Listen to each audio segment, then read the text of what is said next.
नमस्कार। MHD7 के अंतर्गत आज हम जानेंगे भाषा व्यवहार से संबंधित सामग्री। तो भाषा स्वयं में क्या है, कुछ प्रश्न हैं भाषा से जुड़े हुए कि भाषा स्वयं में क्या है, भाषा की अपनी प्रकृति क्या है, शिक्षा के व्यापक संदर्भ में भाषा का क्या स्थान होना चाहिए, शिक्षार्थी के समाज और राष्ट्र के प्रति क्या कर्तव्य हैं। भाषा व्यवहार से संबंधित सामग्री का निर्माण करते समय इन सभी बातों को ध्यान में रखना चाहिए। ये प्रश्न है जिनको भाषा सामग्री के निर्माण में ध्यान में रखना चाहिए। भाषा अगर समाज की वस्तु है तो संप्रेषण व्यवस्था का माध्यम है। भाषा अगर सामाजिक वस्तु के रूप में संप्रेषण व्यवस्था का माध्यम है तो वह मानसिक जीवन की संकल्पना शक्ति है। मतलब भाषा जहाँ वो संप्रेषण की व्यवस्था को कायम करने में सक्षम होती है। संप्रेषण बिना भाषा की संभव ही नहीं है। अब आपस में यदि हम बातचीत करेंगे तो वो बातचीत बिना भाषा के हो ही नहीं सकती। भाषा चाहे कोई भी हो, बिना उसके बातों की कल्पना करना संभव नहीं है। हम मूक बधिर जैसे व्यवहार करेंगे, जैसे एक मूक बधिर व्यक्ति व्यवहार करता है, तो भाषा के बिना बातचीत नहीं हो सकती।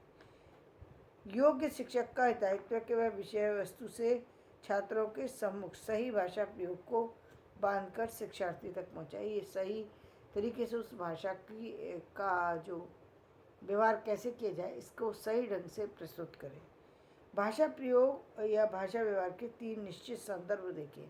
उन्हें 3 संदर्भों में इसको देखा है। 3 संदर्भ कौन से? भाषा का संरचनात्मक संदर्भ, भाषा का बोधात्मक संदर्भ और भाषा का सामाजिक संदर्भ। तो भाषा का संरचनात्मक संबंध क्या है? भाषा के संरचनात्मक, भाषा कैसे बनती है, भाषा का निर्माण कैसे होता है। यदि हम केवल बोलचाल में लेते हैं तो एक व्यवहारिक रूप में हमने संप्रेषण बातचीत के लिए भाषा का प्रयोग देख लिया, लेकिन भाषा बनी कैसे? भाषा बनने से पहले कौन से किन चीज़ों के माध्यम से भाषा की तैयारी होती है, जिस पर व्यक्ति ने आज इतना अधिकार पा लिया, तो फिर वहाँ पर वर्ण व्यवस्था की बात आती है, शब्द व्यवस्था की बात आती है, वाक्य व्यवस्था की बात आती है।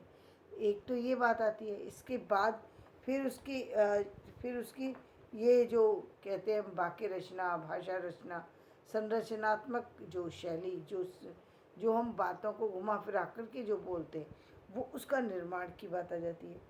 फिर इसकी बोधात्मक संदर्भ की बात में बोधात्मक संदर्भ क्या है कि ये बातें उस भाषा के संबंध में समझना कि भाषा का प्रयोग कहाँ कहाँ किया जाता है, कैसे किया जाता है, कौन सी भाषा राष्ट्रभाषा होती है, कौन सी भाषा अंतर्राष्ट्रीय भाषा होती है, कौन सी भाषा जो है राज्य भाषा होती है, कौन सी क्षेत्रीय बोली होती है, इनमें फ़र्क क्या है, क्यों एक बोली जो है कब एक बोली राष्ट्रभाषा तक पहुंच सकती है, राष्ट्रभाषा कब अंतर्राष्ट्रीय भाषा बन सकती है, इंग्लिश का जो भाषा का प्रभाव है वो समाज पर क्यों अधिक है, इस संदर्भ में हमारी हिंदी पीछे क्यों है। तो ये सारी बातें बताना जरूरी है। उसके बाद भाषा का सामाजिक संदर्भ के बारे में, भाषा का सामाजिक संदर्भ यानी भाषा का कहाँ कहाँ प्रयोग होता है। पहले तो बातचीत में ही होता है। भाषा का सबसे पहला तो है जन्म से हम अपने बातों के माध्यम से जो भी व्यक्ति हमसे बात करता है, हम उसके माध्यम से भाषा से परिचित हो जाते हैं। बच्चे कोई व्याकरण थोड़ी सीखते हैं जन्म से ले करके, वो सिर्फ बातचीत के माध्यम से भाषा को समझने लगते हैं। उसके बाद उसका संदर्भ कहाँ होता है, उसके शिक्षा के रूप में भाषा का प्रयोग होता है। फिर समाज के रूप में होता है। समाज में आप व्यवहार करेंगे, चाहे आप कोई भी चीज़ परचेज करने जाइए, भाषा की आपको आवश्यकता पड़ेगी। मांगे कैसे, भाषा तो होनी चाहिए कोई ना कोई, तो आपको उसकी भी भाषा की ज़रूरत है। फिर भाषा का प्रयोग जो है यहाँ पर ही नहीं खत्म होता, अन्य भाषाएं किस तरीके से प्रभावी हो जाती हैं और अपनी भाषा को व्यक्ति कहाँ कहाँ तक प्रयोग कर सकता है, कहाँ नहीं कर सकता।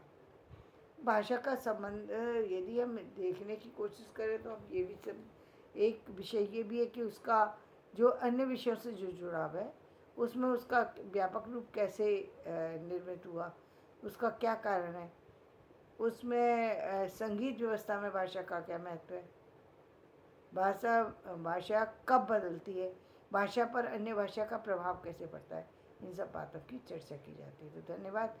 मैं अपना वीडियो यहीं समाप्त करती हूँ। मेरा वीडियो पसंद आए तो इसे लाइक करना, शेयर करना, सब्सक्राइब